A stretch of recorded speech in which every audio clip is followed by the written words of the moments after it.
You're listening to Tori Writer's She Said What podcast. I'm Tori, along with Marcy Persky. We cover a lot of ground in this podcast. Unfortunately, since that ground recently hosted the St. Patrick's Day festivities, you probably don't want to look at it too closely. Hi, I'm dying here. I'm this giant sweaty blob. Oh, We're having this unprecedented heat wave. oh. Yeah, no, it's terrible because at night it's cold. So my husband, who I love to the end of the earth, Yes. cranks up the heat in the studio because this is where all his clothes are. He wants warm clothes in the morning, does he? Yeah, I guess. But I don't know how to turn the thing off, and it's like 110 degrees in here. Aw, says the I woman. You want to know. know why I'm saying aw? You want to know why? Because it's cold where 11 you are. freaking degrees. 11 degrees. I don't want to hear it anymore from you. We are recording this on St. Patrick's Day Potato. in Chicago, and Marcy is wearing a beautiful shade of bright Kelly green. Yes, I am. So my husband, who is white European all over the place, Yeah. as opposed to like my family is they're all Eastern European, grew up very Catholic, Yep. going to, the all boys schools and that kind of stuff. So we celebrate St. Patrick's Day. And starting last week, I was looking for corned beef.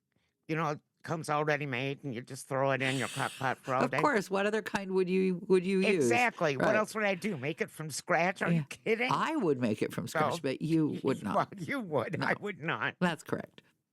But there's not a single one to be seen. I've been going to this store every single day. So I went this morning again thinking, well, maybe they've restocked. And of course, there weren't any. So instead of having corned beef for St. Patrick's Day, we are having green tacos because it's Taco Tuesday. So it's El Patrico Taco Tuesday I cannot at keep my track. house. Okay. I can't believe I couldn't find any corned beef. Well, I don't want to nitpick here, but what the heck is so Irish about corned beef anyway? Well, I don't know, but it is. Well, I hate cabbage, so I would never make corned beef and cabbage, but I would make corned beef and potatoes. yeah. Well, that's Irish. And I didn't even know that I liked corned beef until last year.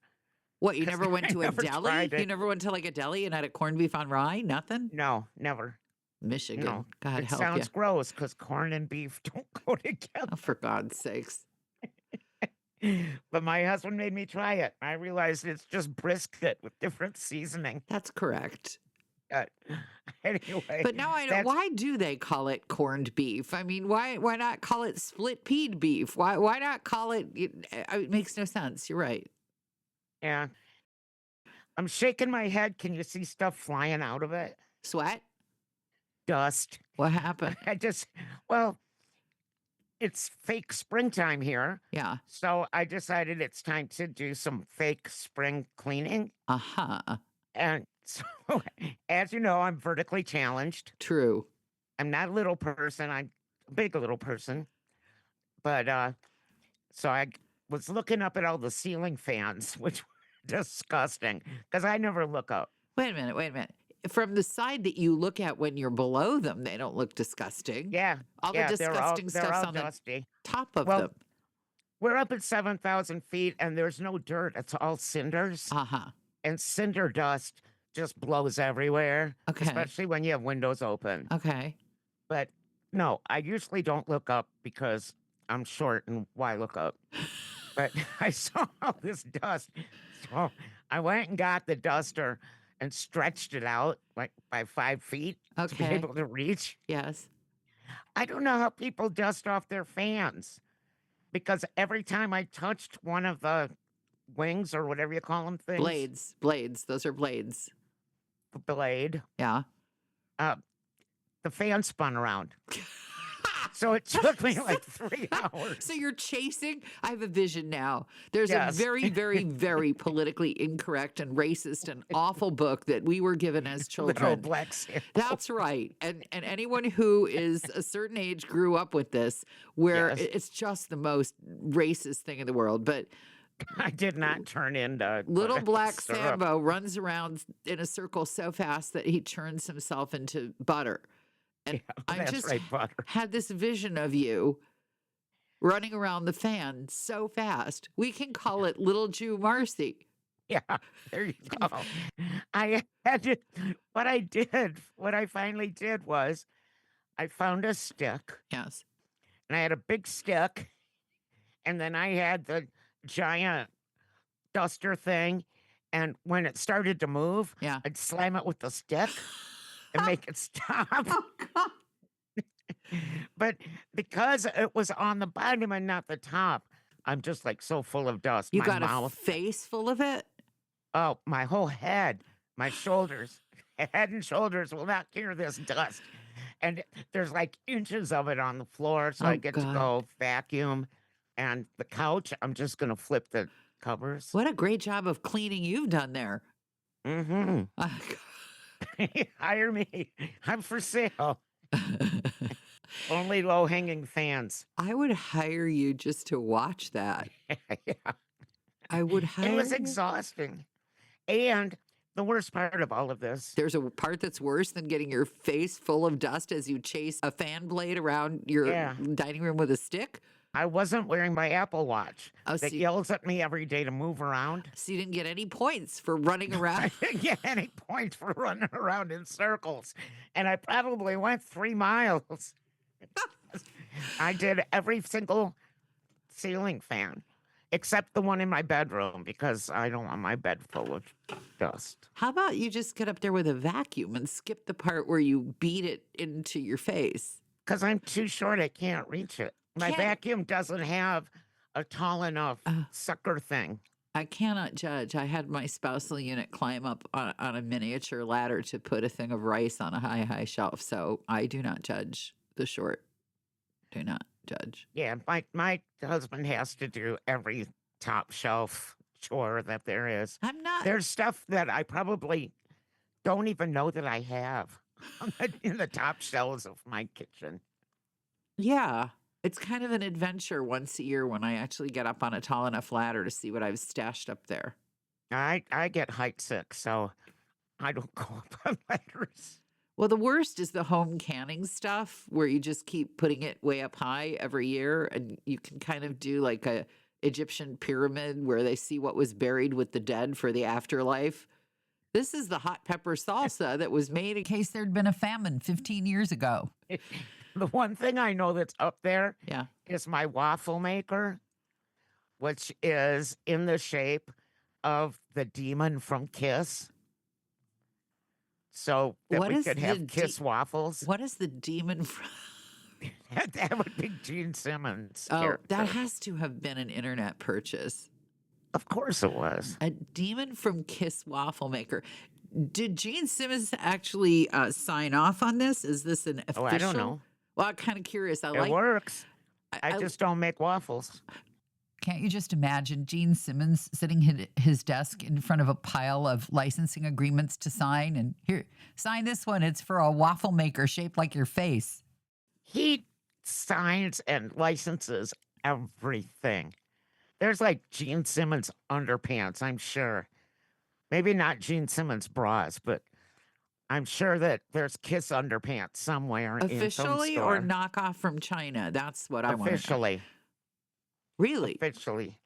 Yeah, he used to have some reality show. Yeah, but And but I watched it once, Yeah. and he took people through this entire giant wing of his house that's all like Kiss marketing stuff. uh-huh. Now, I have a T-shirt that has cats on it Yeah. in Kiss makeup, and it says Hiss. That one I don't think is Kiss marketing, No, probably not. but it's funny. Are you going down to look at your Green River? A picture's fine. If you want to know which city celebrations I skip, It's St. Patrick's St. Day. Patrick's Day is one, and any kind of sports victory is another. Those two. And the St. Patrick's Day thing, I did one year in Boston.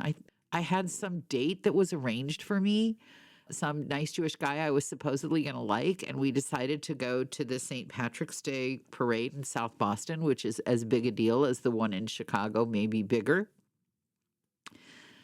And this, I don't know why people kept fixing me up with complete idiots.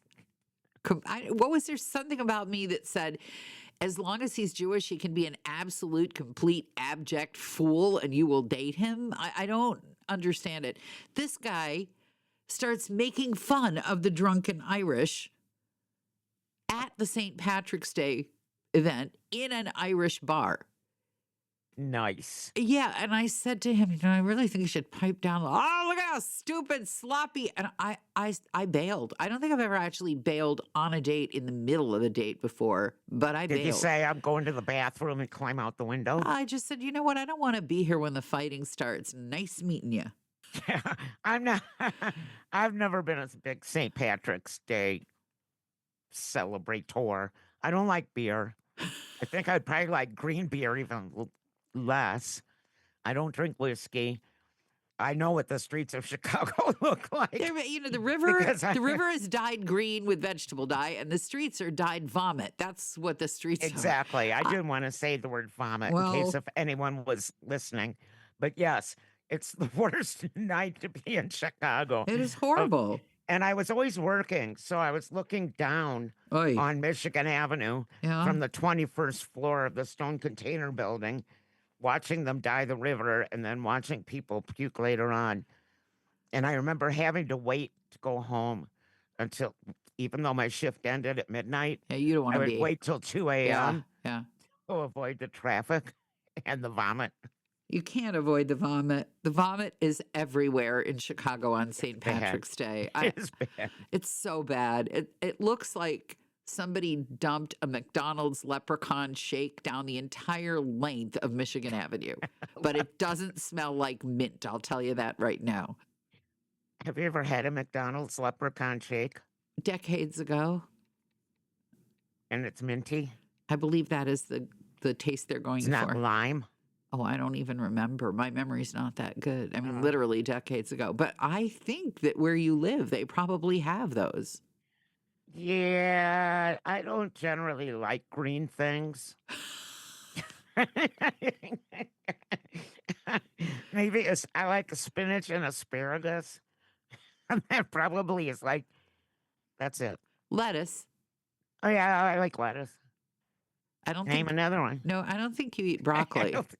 No, I don't like broccoli. My husband will eat broccoli if it's like smothered in cheese, which kind of takes the point out of it. I would pretty much eat one of those leprechaun shakes if you could smother it in cheese. Cheese, as far as I'm concerned, is the best food invented ever.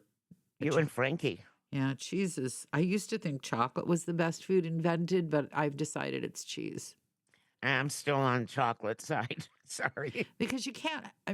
Well, you can have a bread and chocolate sandwich, and I've had those in Europe, but I still think that the ultimate comfort food in America, for some reason, is a grilled cheese sandwich and a bowl of hot soup.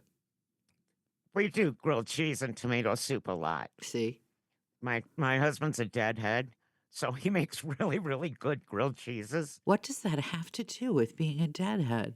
Is there because some song they follow about the Grateful Dead around with their little grills and cook in the parking lot, and the easiest thing to make is grilled cheese. Okay, But I'll take your anyway, word for it. Yeah, well, I can tell you. it's good to know. Good to Yeah. have this data at your fingertips. There you go. It's good. Anything about a jam band, unfortunately, is taking up space in my brain that could, better Be remember used. where I put things. You're way too hard on yourself. Any woman who can remember where her Gene Simmons waffle maker is stashed is doing all right. I don't know. Thank you for listening to the podcast. It's clear you like listening to things, so you might enjoy the audio version of my book, She Said What? A Life on the Air. I read the entire darn thing myself. You can download it from Audible. It's not free like the podcast, though, so if you're thrifty, like me, you may still want your public library to order the printed version.